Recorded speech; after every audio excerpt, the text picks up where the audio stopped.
ಇದು ನಾಯಕತ್ವ ಮತ್ತೊಂದು ಪ್ರಶ್ನೆ, ಅದೆಲ್ಲ ಬೇಡ. ಈಗ ಕಾರ್ಯಕರ್ತರೇ ನಾಯಕರು, ಮುಖಂಡರೇ ನಾಯಕರು. ಏನಿದ್ರು ಅವರಿಬ್ರು ಜೊತೆಯಲ್ಲಿ ಅಣ್ಣವರ ಮಾರ್ಗದರ್ಶನದಲ್ಲಿ ಶಿಷ್ಯ ಅವ್ರ ಜೊತೆಗಿರ್ತಾರೆ ಅಷ್ಟೇ. ಎಲ್ಲಾ ಜವಾಬ್ದಾರಿಗಳು ನಿಭಾಯಿಸೋದು ರಾಜನಗೌಡರು.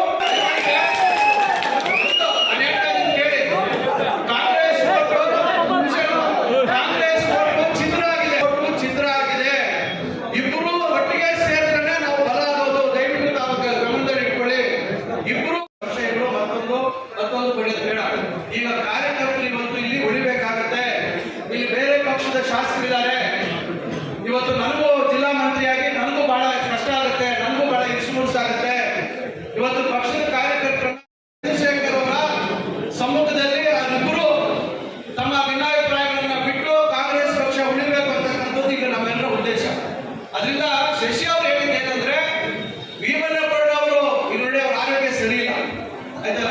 ಈಗ ಯಾರೋ ಒಬ್ರು ಈಗ ಮನೆಯಲ್ಲಿ ಗೊಂದಲ ಆದಾಗ ಮನೆಯಲ್ಲಿ ಕೇಳೋದಿಷ್ಟೇ, ರಾಜನಗೌಡ ಆಗ್ಬೋದು, ಪುಟ್ಟರಾಜನಗೌಡ ಯಾರಾಗ್ಬೋದು. ನಿನ್ನೆನೂ ಮಾತಾಡಿದ್ದೇವೆ, ನಿನ್ನೆನೂ ರಾಜನಗೌಡ ಹೇಳಿದ್ರು, ಪುಟ್ಟವರು ಹೇಳಿದ್ರು. ಜವಾಬ್ದಾರಿ ಇವತ್ತು ಹೋಬಳಿ ಮಟ್ಟದಲ್ಲಿ ನಾಯಕರನ್ನ ಜವಾಬ್ದಾರಿ ಮಾಡಿಕೊಂಡು ಆ ಹೋಬಳಿಯಲ್ಲಿ ಎಲ್ಲೆಲ್ಲಿ ಕಾಂಗ್ರೆಸ್ ಪಕ್ಷದ ಕಾರ್ಯಕರ್ತರಿದ್ದಾರೆ, ಎರಡು ಗುಂಪುಗಳು ಏನಿದ್ದಾವೆ, ಎರಡು ಗುಂಪುಗಳು ಒಟ್ಟಾಗಿ ಕೆಲಸ ಮಾಡಬೇಕಾಗುತ್ತೆ. ದಯವಿಟ್ಟು ಇದನ್ನ ಗಮನದಲ್ಲಿ ಇಟ್ಕೊಳ್ಳಿ. ಏನು ಮಾತುಕತೆ ಆಗಿದೆ, ಸಮಸ್ಯೆ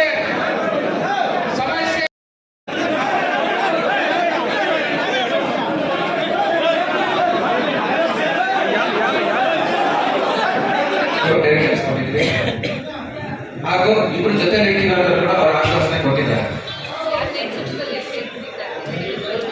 ಯಾರ ನೇತೃತ್ವದಲ್ಲ ಭೀಮರೇಖಾ ಶಶಿಧರ ಮುಖಾಂತರ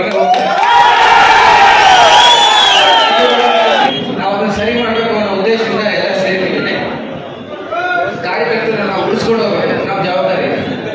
ಕಾರ್ಯಕರ್ತರು ಎಲ್ಲ ಕಡೆಯೂ ಕನ್ಫ್ಯೂಷನ್ ಇದೆ, ಏನಪ್ಪ ಮಾಡಬೇಕು, ನಾವು ಯಾರು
ಭೀಮಣ್ಣಪ್ಪನವರ ಮಾರ್ಗದರ್ಶನ ತಗೊಂಡು ಪುಟ್ಟಣ್ಣವರ ವಿಶ್ವಾಸ ತಗೊಂಡು ನೀವು ಅಫಿಷಿಯಲ್ ಕ್ಯಾಂಡಿಡೇಟ್ ಒಟ್ಟಿಗೆ ತಗೊಂಡು ಹೋಗುವಂತ ಕೆಲಸವನ್ನು ಮಾಡಬೇಕು ಅನ್ನೋ ಮಾತನ್ನ ಜಿ ಸಿ ಚಂದ್ರಶೇಖರ್ ಅವರು ಯಾರ ಮುಂದೆ ಅಲ್ಲ, ಶಶಿಯಣ್ಣ ಇದ್ರು, ಪುಟ್ಟಣ್ಣ ಇದ್ರು, ನಾವು ಮೂರೇ ಜನ ಇದ್ವಿ. ಈ ಮಾತನ್ನ ಅವ್ರು ಹೇಳಿದ್ದಾರೆ. ಆ ಮಾತನ್ನ ನಾನು ಎಲ್ಲೂ ಇಲ್ಲ ಅಂತ ಹೇಳ್ತಿಲ್ಲ, ಅವರು ಕೂಡ ಅದೇ ಬಾಯಿಂದ ಅದೇ ಮಾತನ್ನ ಹೇಳ್ತಿದ್ದಾರೆ. ನಾವು ಯಾವುದು ನಮ್ಮ ಬಾಯಿಂದ ಸುಳ್ಳು ಹೇಳ್ತಿಲ್ಲ. ಖಂಡಿತ ಯಾವುದೇ ತರದ ಎರಡು ಪಣಗಳಾಗಿ ಬಿಡೋದಿಲ್ಲ ಅನ್ನೋ ಮಾತನ್ನ ಈ ಒಂದು ಮುಖಾಂತರ ಹೇಳ್ತಾ ನಾವೆಲ್ಲರೂ ಕೂಡ ಒಗ್ಗಟ್ಟಾಗಿ ಇವತ್ತು ಕಾಂಗ್ರೆಸ್ ಪಕ್ಷ ಗೆಲ್ಲಿಸುವಂತ ಕೆಲಸ ಮಾಡಲ್ಲ.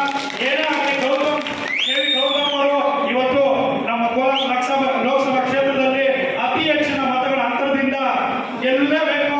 ನಾವೆಲ್ಲ ಅದಕ್ಕೆ ಏನ್ ಮಾಡಿಕೊಡ್ಬೇಕು ಕೊಡೋಣ ಅಂತ ಹೇಳಿ ಇವತ್ತು ಸಂದರ್ಭದಲ್ಲಿ ಹೇಳ್ತಿದ್ದೀನಿ.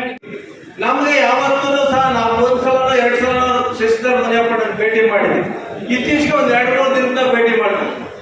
ಪುಟ್ಟು ನಿನ್ನ ಮುಂದಕ್ಕೆ ಕಳಿಸ್ತೀನಿ, ರಾಜೇಗೌಡರು ಹಿಂದಕ್ಕೆ ಕಳಿಸ್ತೀನಿ, ಇಲ್ಲ ರಾಜೇಗೌಡರೇ ಮುಂದೆ ನೀ ಕಟ್ಟಿದ್ದಾರೆ, ನನಗೆ ಬೇಡ, ಮುಂದೆ ನಿಮ್ದೇ ಭವಿಷ್ಯ, ನೀವು ಬಳಸ್ಕೊಂಡು ಹೋಗಿ ಜನನ ಉಳಿಸ್ಕೊಂಡಾಗ ಅಭಿವೃದ್ಧಿ ಪ್ರೀತಿ ವಿಶ್ವಾಸನ ಕಾಪಾಡಿ ಅಂತ ಹೇಳಿ ಒಂದು ಬೇಸಿಗೆ ನಮಗೆ ಬಾಂಧವ್ಯ ಅವರ ಮೇಲೆ ಅಭಿಮಾನ ಪ್ರೀತಿ ಅದೇ ರೀತಿ ಉಳ್ಕೋಬೇಕು. ಯಾರು ಅನ್ಯತಾ ಅವ್ರ ಬಗ್ಗೆ ಬೇರೆ ರೀತಿ ಸಂಶಯ ಕೊಡುವಂಥದ್ದು ಏನೇನೋ ನೆಗೆಟಿವ್ಸ್ ಮಾತಾಡೋದು ಸಾಕಷ್ಟು ಚರ್ಚೆಗಳು ಆಗ್ತಾ ಇರ್ತವೆ. ಅದೆಲ್ಲದಕ್ಕೂ ತೆರೆ ಎಳೆಯಂತ ಕೆಲಸನ ಶಶಿಧರ್ ಮುನಿಯಪ್ಪನವರು ಮಾಡ್ತಾ ಬಂದಿದ್ದಾರೆ, ಪಕ್ಷ ಕಟ್ಟಂತ ಕೆಲಸ ಮಾಡ್ತಿದ್ದಾರೆ. ಅದ್ರ ಜೊತೆಗೆ ನಮ್ಮ ರಾಜೀವ್ ಗೌಡ ಹೇಳಿದ್ದೀನಿ, ನಾನು ಹೇಳೋದಕ್ಕೆ ಹೋಗೋದಿಲ್ಲ. ಏನ್ ರಾಜೀವ್ ಗೌಡ ಹೇಳಿದ್ದಾರೆ ಅದು ಹೈಕಮಾಂಡ್ ಮಟ್ಟದಲ್ಲಿ ಅಣ್ಣವ್ರ ಸಮ್ಮುಖದಲ್ಲಿ ಎಲ್ಲ ನಡೆದಿರೋದು ನಿಜಾನೇ. ನಿಮ್ಮ ಭಿನ್ನಾಭಿಪ್ರಾಯಗಳು ಬದಿಗೊತ್ತಿ ಪಕ್ಷನ ಗೆಲ್ಲಿಸಬೇಕು, ಪಕ್ಷನ ಕಟ್ಟಬೇಕು. 4 ವರ್ಷ ನಿಮ್ಮಗಳ ಪ್ರಯತ್ನ ನೀವು ಮಾಡಿಕೊಂಡು ನಿಮ್ ಕೆಲಸ ನೀವು ಮಾಡಿ, ನಿಮ್ಮಲ್ಲಿ ಏನಾದ್ರು ಸಮಸ್ಯೆಗಳು ಬಂದ್ರೆ ನಾವಿದ್ದೀವಿ, ನಾವು ಇದೇ ಅಂತ ಮಾಡ್ತೀವಿ ಅಂತ ಹೇಳಿದ್ದಾರೆ. ನಮ್ಮ ಚಿಂತೆ ಅವೆಲ್ಲ ಇಲ್ಲ. ಈಗ ನಮ್ದು ಯಾವ್ದು ಚುನಾವಣೆಗಳಿಲ್ಲ. ಈಗಿನ ಚುನಾವಣೆ MP ಚುನಾವಣೆ. ನಾವು ಖಂಡಿತವಾಗಿ ನಾವು ರಾಜೀವ್ ಗೌಡರು ಅಣ್ಣವ್ರ ಸಮ್ಮುಖದಲ್ಲಿ ಮುನಿಯಪ್ಪನವರ ನೇತೃತ್ವದಲ್ಲಿ ಗೆಲ್ಲಿಸಲೇಬೇಕು. ಗೆಲ್ಲಂತದ್ದು ಖಂಡಿತ ಸಾಧ್ಯ ಇಲ್ಲ. ಹುಟ್ಟು ಆಂಜನೇಯ